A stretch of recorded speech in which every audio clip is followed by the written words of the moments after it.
Okay, we're live and unscripted.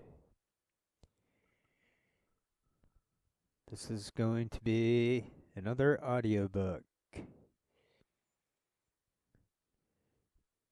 This is from Breaking Points, The Crystal Ball, and Sager. They're a couple, apparently. Hope the closed caption's on. I gotta check. Yes, it is. Breaking Points. So I have this on at 50% speed. Let's get to it.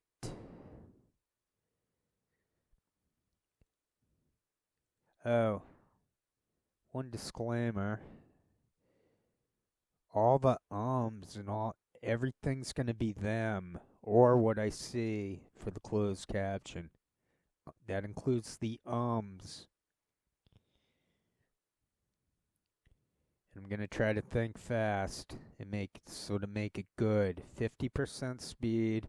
I'm getting it like one sentence at a time. The screen, it allows like two, maybe three sentences.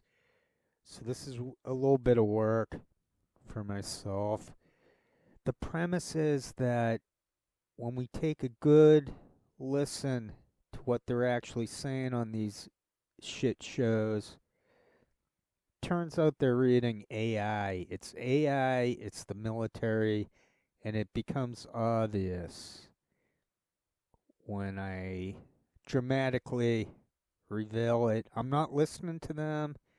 I'm guessing at the meaning. I'm trying not to put an editorial spin on anything. Well, maybe I am, but that would just be my opinion. Okay, maybe I'll do a little extra work and take, or maybe not.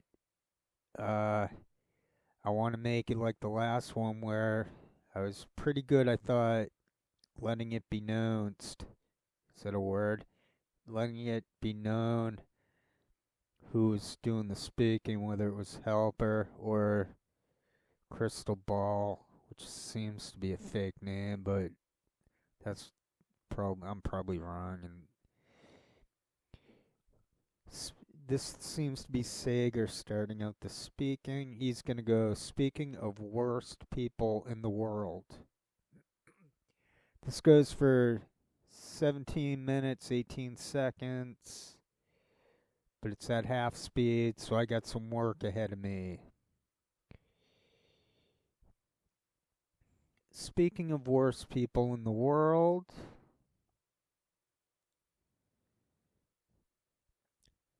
what's going on with Larry Summers? So Larry Summers, a former Treasury Secretary who has been basically at the scene of every great economic crime in our recent past, whether it's the bank bill, whether it's NAFTA, you could go on and on with him, this crystal. Um, Continues to have tons of influence for unknowable reasons within the Democratic Party and was part of this Center for American Progress push to create their own. They were like, oh, the Republicans did Project 2025. We're going to do Project 2029. So he was very influential part of this development within Center for American Progress of the economic plank of Project 2029, which is terrible. It's part of the centrists and the corporatists trying to keep a hold on the Democratic Party, even as the base revolts against them.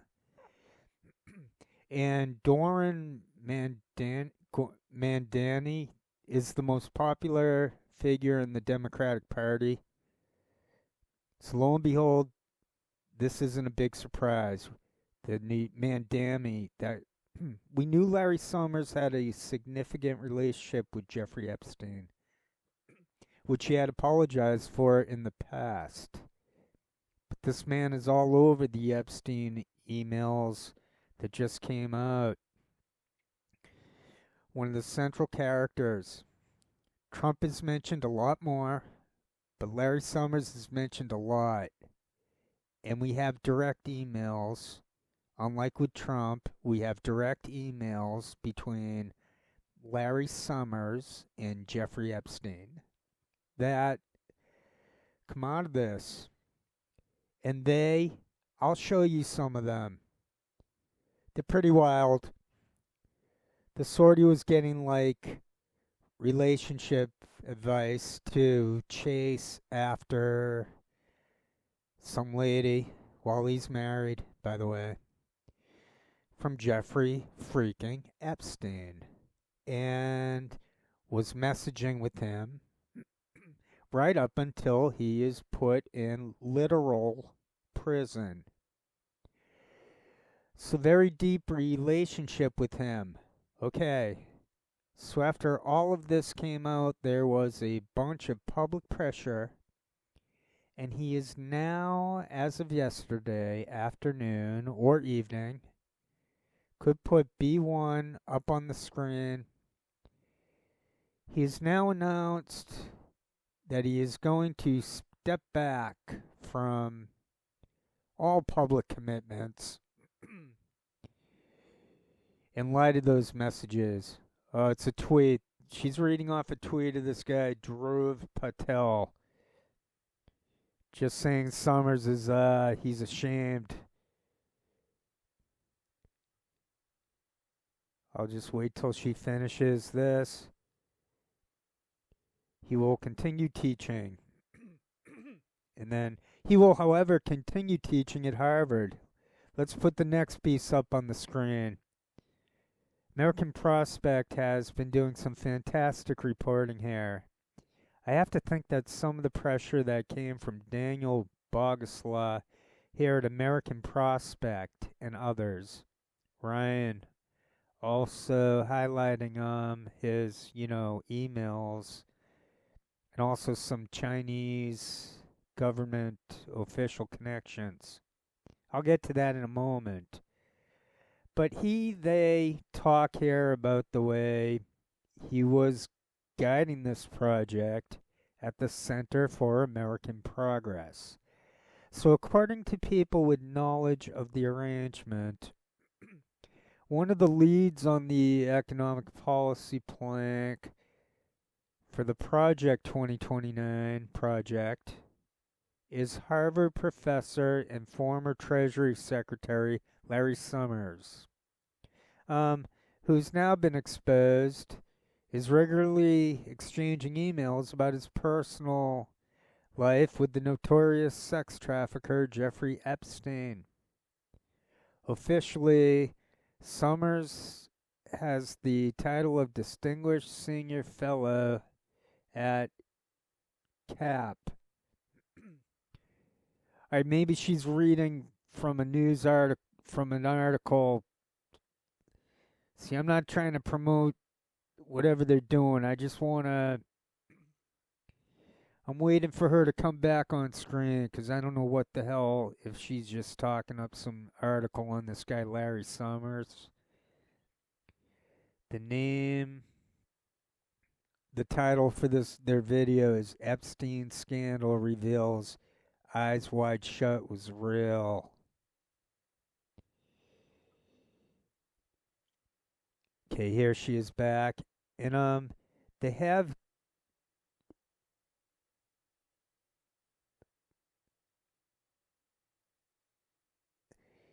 he is also stepping back, will no longer be involved with Center for American Progress and presumably this policy project. Yeah, but I think Sagar, I think what's important to note about Summers is First of all, this whole "I'm deeply ashamed." It's like you're really deeply ashamed because you got caught.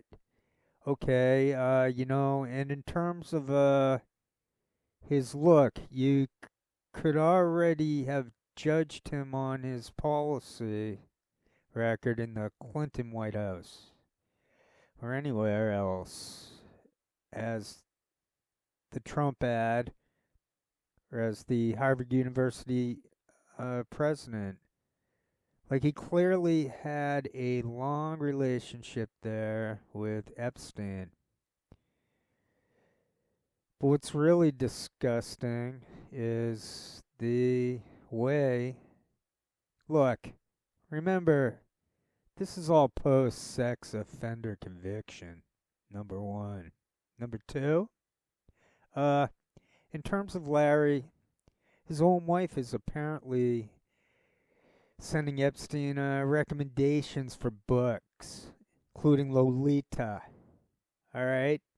Which, if you'll remember, he actually was found with a first edition copy of Lolita, which is, disgusting.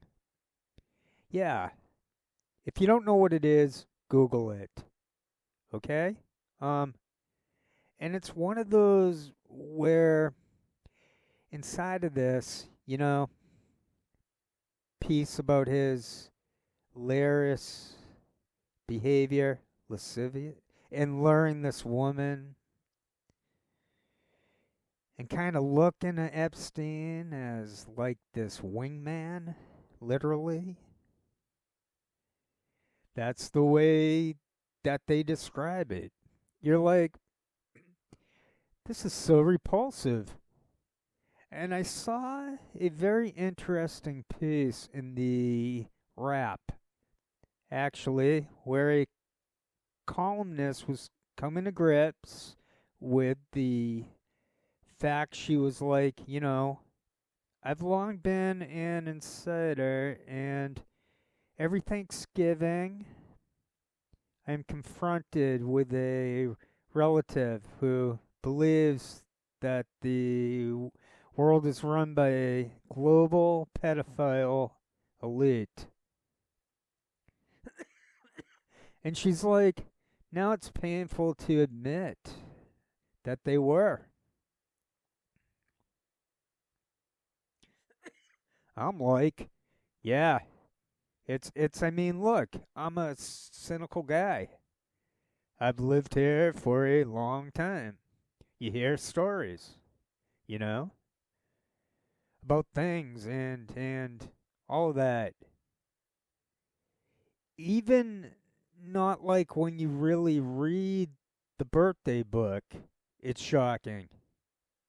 Like, it's shocking to see some of the world's richest, most powerful men, including our current president, past president. Oh, Trump. Wonderful secret. The check thing about the ex-girlfriend. The drawings, the cartoons. Intentionally a childlike child. That probably freaked me out more than anything. Like, and remember that I still haven't been able to track that guy down. I've been looking for him. The guy with the child drawing, where it looked like literally some eyes wide shut, pianist type thing. Like I'm telling you, I tried for days to actually find the guy who drew that. I think he lives in Spain, but completely unable to find the fact that he hasn't come out at this point is kind of weird in my opinion. He was a small child at the time that that drawing was done. Rick, some of the emails that I was reading recently. Epstein replied to somebody and was like, please send a picture of you and your child. Always puts a smile on my face. Weird. Sorry, weird. Alright, weird. It's one of those where you look at how their own, like, winking, nodding behavior. Not to mention, what the fuck's he saying? I mean, remember the birthday book? They literally were making rape jokes in there. They're like rape fantasies about wearing masks while they're holding guns and knives. About going out and like just finding someone to violently rape them. Like, this is the stuff they joked about. So, like, if you're joking about that, what's actually happening? I mean, behind the scenes and from a very, very young age. So, the fact is Larry Summers was at a part of that. And what we always try to say is like, yeah, the whole point of the Epstein story is it ain't just Summers. It's Leon Black. It's Les Wexner. It's Trump. It's Bill Clinton. It's Bill Gates. It's the Nobel Peace Prize people. It's a bunch of Israeli former prime ministers. It's one anyway. No. It's four that he has known connections to. Yeah, in terms of, potential Laris behavior, you're right. But in terms of having direct connection to, we have at least some mentions of four separate Israeli prime ministers that he's had a connection to. Mongolia's president, Kot Devor, the daughter there of the leader.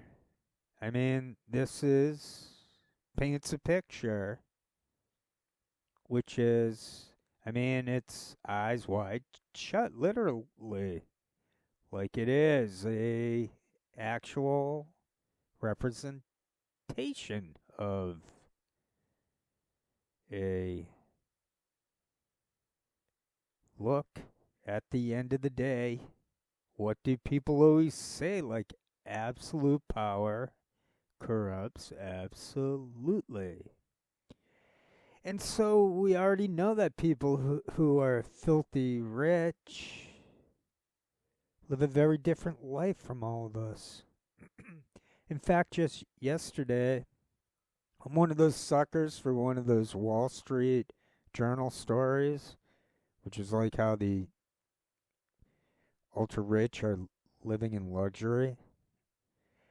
And it's like these super rich Miami real estate developers just invite a Wall Street Journal reporter along with them to brag about their private dinner clubs and their jet-setting lifestyle. I was like, wow, you people not only have no shame, but it's one of those where you're like openly bragging about how the richer that you are, how pleasant it is to get away from as many peasants as possible. I mean, they like say this out in the open. I mean, they say it in a more polite way, obviously. It's like, oh, well, real luxury is not whatever. My point is just like it's almost just like out in the open now, at that point. And I mean, that's why I think the Epstein story matters. It's because it just shows that they transcend a level above where not even normal, but like normalish people are. And they act with a totally different set of rules. And that set of rules corrupts at the soul level, at the financial level, government level, and those are the people broadly who are in charge of the world's riches and of the world's governments. I think we should all grapple with that. Yeah, Crystal. Yeah, I mean, I think having a bunch of billionaires is inconsistent with democracy. I think it does, like you said, corrupt you on like a deep foundational level. Where, yeah, you just don't see yourself as part of this sea of humanity. And there's also this level of decadence and boredom that seems to come where it's just like, you know, you're just looking for more and more elaborate displays of like wealth or opulence or, decadence in other ways.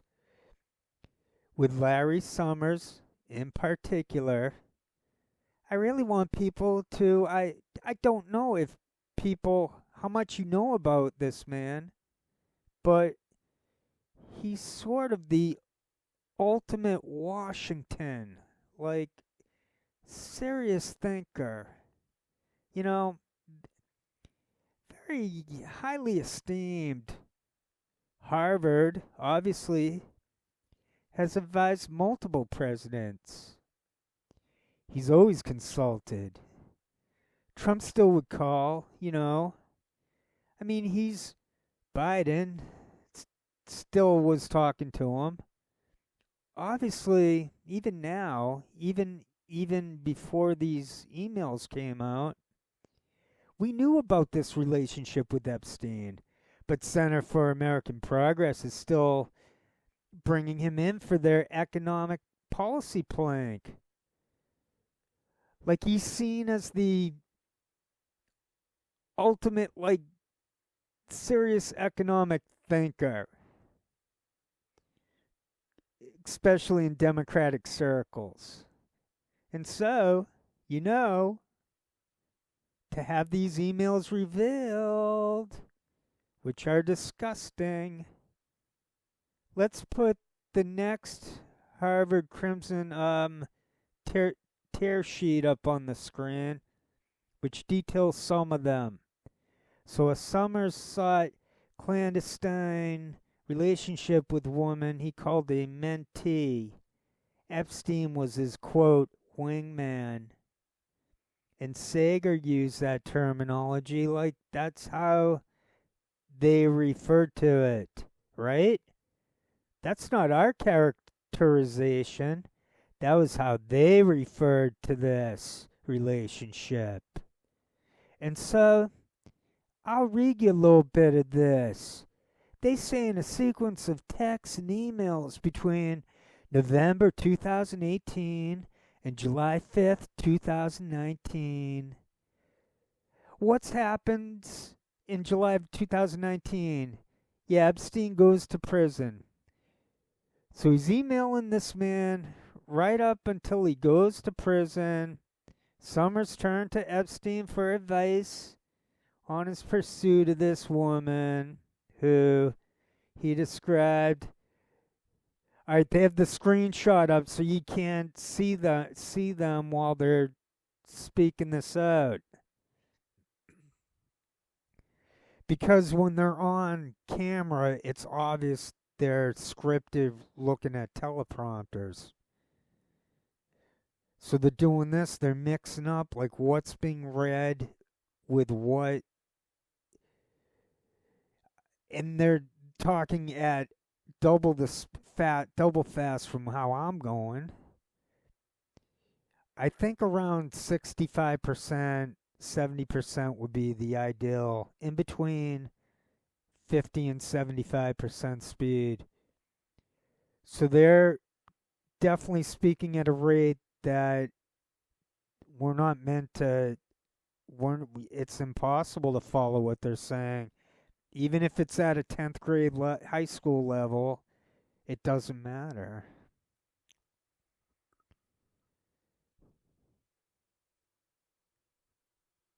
Let's see. All right, she's coming back here now, so I can tell if she's full of it. So, okay, she's talking about Crystal's talking now. She's talking about still talking.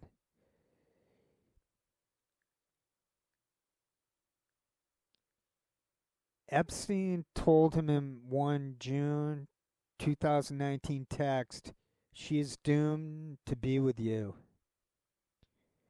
Think for now, I'm going nowhere with her except."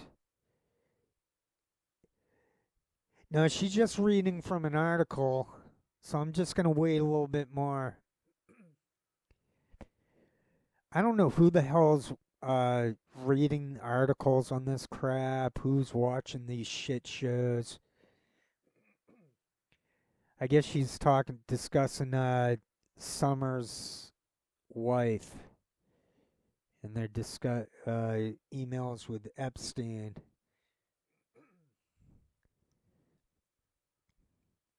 This did not go as well as I thought it would. It's almost better to probably try to do this with a Rogan show. All right, it's back to their stupid fake, their AI vernacular. No, she doesn't. He knows she doesn't want to be with him romantically, but he has this powerful position and sort of hold on her. So he's using that to maintain the sexual relationship, even though what she really wants is actually just the mentee relationship. Is disgusting. Like, that's what he's acknowledging in these emails to Epstein, is like, that's the hold that he has on her. And that's what he's gonna exploit to keep her close. Sagar. It's like, it's like a parody of Me Too, you know? It's one of those where it's like you bring together power dynamic. Yeah, right. I mean, God, like, and look, you know, it was a critic and stuff of Me Too. I was a critic of, but like some of these people are real. Like some of these creeps, it started for a reason. I have no other way really to describe it. Put some of the emails. Let's go to B4 just to show everybody. Let's put it up here on the screen again. March of 2019. He says, they're doing it again. They're just running a racket on this. I said something the other day about it's a parody, but I'm not going to get paranoid all the time. You know, I really don't care about this. I'm stopping right there. I find that extremely boring when they're not just I like it when they're talking and it's 100% scripted, and when they're not from the same show. All right, I'm going to put this on pause and try to find see if there's a Rogan one I can audiobook a little bit of that. All right, thanks. Okay, I'm back. I just noticed 8 hours ago, this guy Theo Vaughn was on.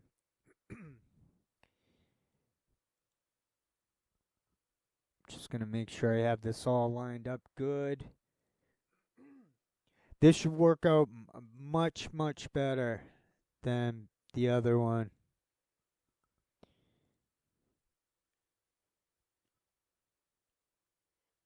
Alright, closed caption. The Joe Rogan Experience.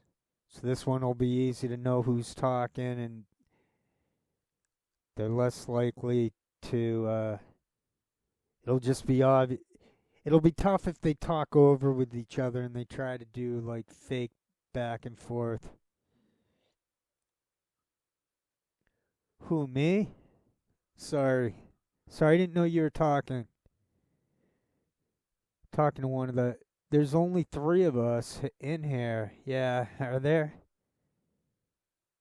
I don't know, dude. The glasses, man. What's the new sophisticated look? Yeah, I got them.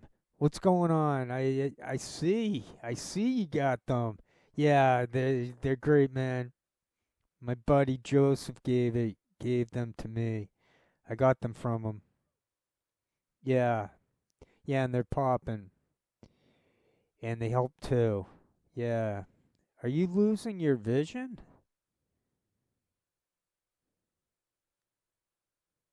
I don't think so. But I think these just make it even better. Okay. Let me see. Let me try them. See how bad your eyes are. Try them on, big dog. Oh, barely. I could get them weighted too, so you could do a neck workout when you have them on. Why would you do that? This is God, I can't tell the difference. Are you sure these are real? I think they are. I don't think these are real glasses, Doug. Let me see. Try. Ken. I don't think they, Jamie. Put these on. I don't. First of all, they're smeared as F. Yeah. Somehow they keep getting grease on them, dude. All I've done, you get greasy effing fingers and you keep touching them. You're not supposed to. Look at you. You're rubbing your head. You're rubbing your greasy face. I don't even go in the kitchen. You don't need grease. You don't need to go in the kitchen for grease. Barely tell the difference, right? It's doing something, but barely. Barely. This is psychological. It's like if you're 20, if you're not 2020, you're 2025. These these are psychological, dog. You don't think they're good? No. What I'm saying, I mean, they're fine, but they're psych. Right? Like I've been reading too much. Um they're I think it's a psychological thing. Yeah, it could be. You gotta believe that they make you see better. My vision's okay. It's not as good as it was when I was young. I got to read the packaging again, but it's a lot better than it used to be. I started using red light. A red light bed makes a giant difference, man. Huge difference. Yeah, I don't need reading glasses anymore. I needed reading glasses for a while. Like, look at my phone. Like, it was fine text. I don't read it. I don't need it at all anymore. And that's because of the red light? Oh, yeah, 100%. Yeah. Red light therapy and certain vitamins like lutein. There's a company called Pure Encapsulations. They make a formulation called Rogan, macular support. And I take that stuff. But those 2 things for sure have had a big impact. I think it's the red light though more than anything. That's the big factor. I've been doing sauna and I've been getting in there. It feels good. I feel like a little dumpling when I get out of there. Yeah, it's good. Yeah, right. Yeah, it feels good. Yeah. get that body all heated up and everything.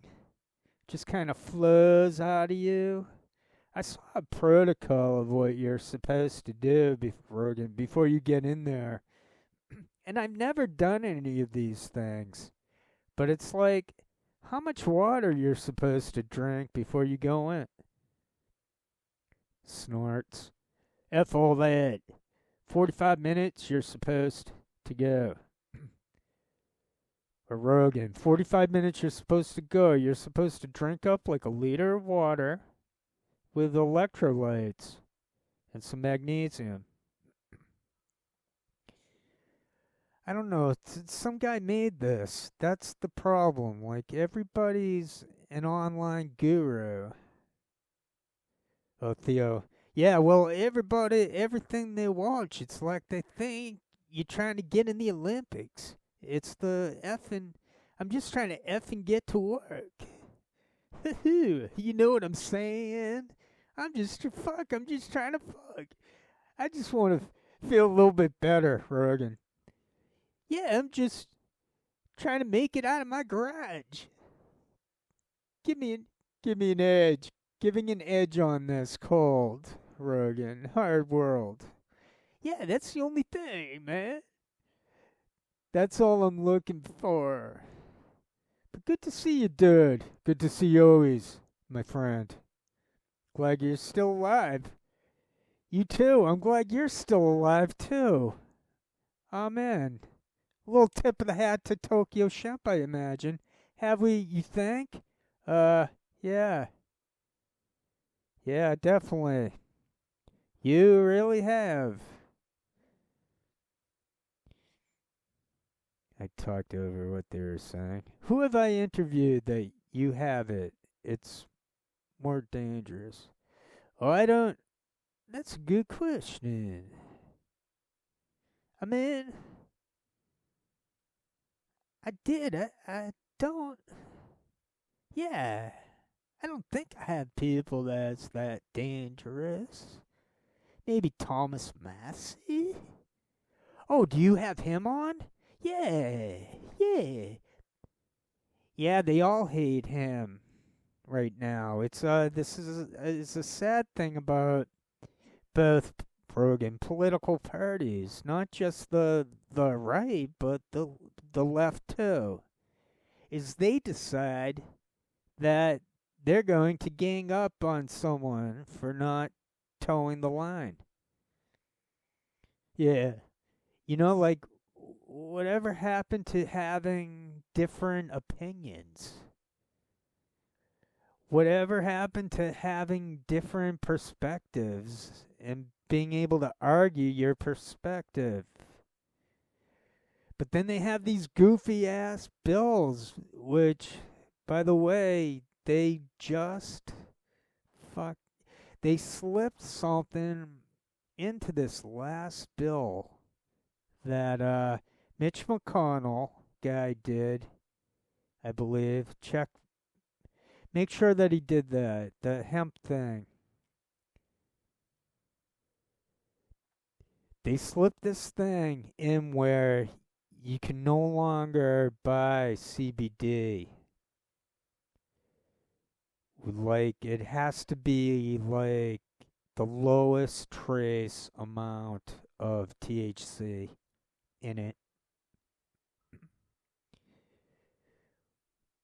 which is for like my wife's mom. She's an older lady and she takes CBD for her pain, for joints and stuff like that. Does she smoke it or does the ointment? No, she takes like oil, like CBD oil. Yeah. Yeah, he snuck in fucking dead turtle. He's a leaning proponent of closing a 2018 Farm Bill loophole. Oh, now they're doing it with the distractions within the show. The distractions between the show. It's tough enough for me to see who's talking And I can't listen to their voices because it's on half speed.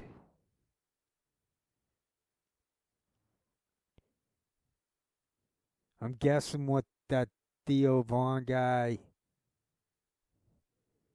has a southern accent. I don't watch him.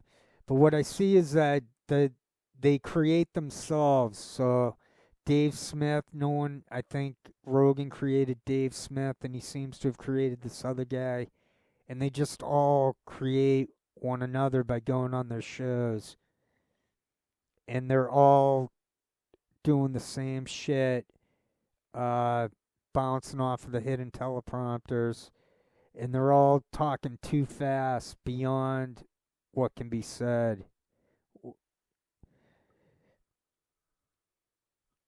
All right, let me try a little bit more of this, and then we're up to about 30 minutes.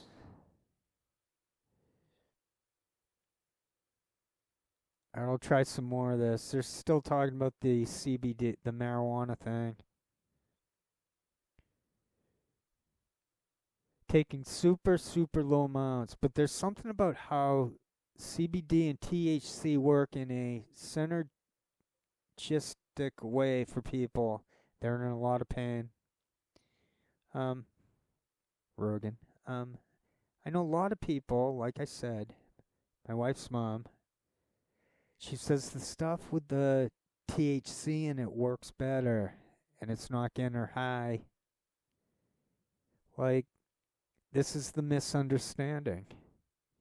This stuff's not going to get you high. But what it will do is it helps with anxiety for a lot of people.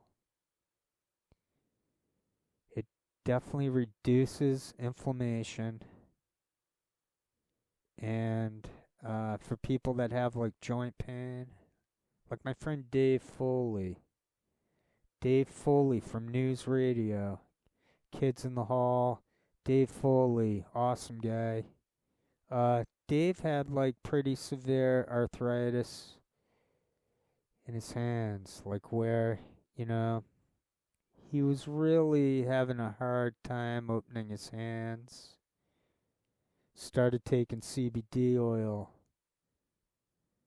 Did he open a jar or anything like that? You think, was it hard? He was in pain, man. It was bad. But now it's gone, and it's gone because of CBD. It's really effective, man. It's really effective. And so what they're saying that they don't want you to. Why are they doing that? Because they want to control it. It's the alcohol lobby. It's the same people that are trying to keep marijuana illegal in Texas. It's the alcohol lobby. This is the fact. The fact is, when people start smoking weed, they drink less. And, you know, I mean, it could be because they just decided to get high and not get drunk. Oh, wasn't I talking? I was talking about the cocaine in England because marijuana is illegal, that they're all cokeheads, and now he's saying that they're all drinking because because it's legal. They're just it's just another coincidence that they're mimicking me.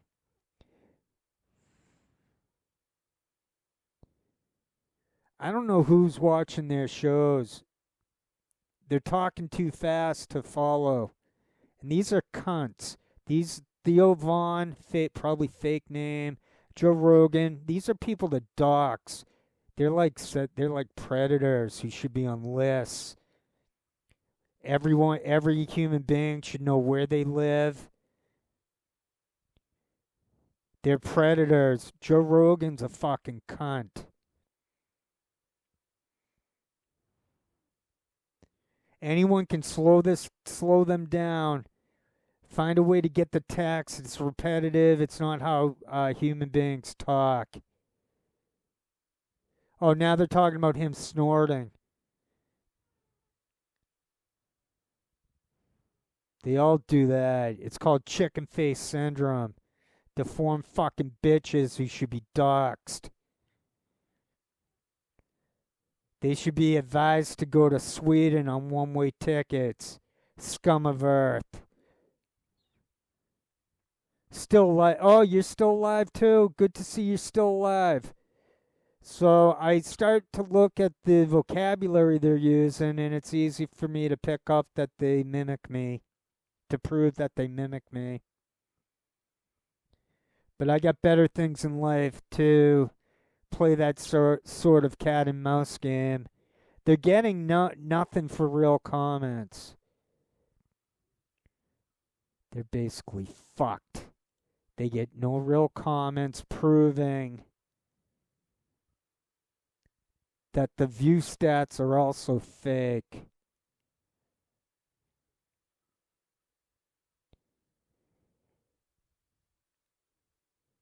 I slow them down and show that they're deformed fucking bitch cunts. I'll stop it right there. I'm over 46 minutes, and that should be plenty to reduce the noise, the fan, whatever. And then I'm going to put the, maybe I'll do a little loudness normalization too, to take the edge off of the voice. So Joe Rogan, cunt. That's the conclusion. Fake fucking cunts. Theo Von, a cunt. And they should be doxxed. It should be public knowledge where they live. It is public knowledge where Rogan lives. Maybe someone who lives on Lake Austin can, they'll meet out with Joe on the lake and try to get an interview with him. Okay, take care, everyone. Unless you're a COINTELPRO cunt with chicken face syndrome and eye misalignment. Good luck with that to them, not us. Because we don't have eye misalignment. We're not reading off of teleprompters. We're not fucking mind control Freemasonic cunts.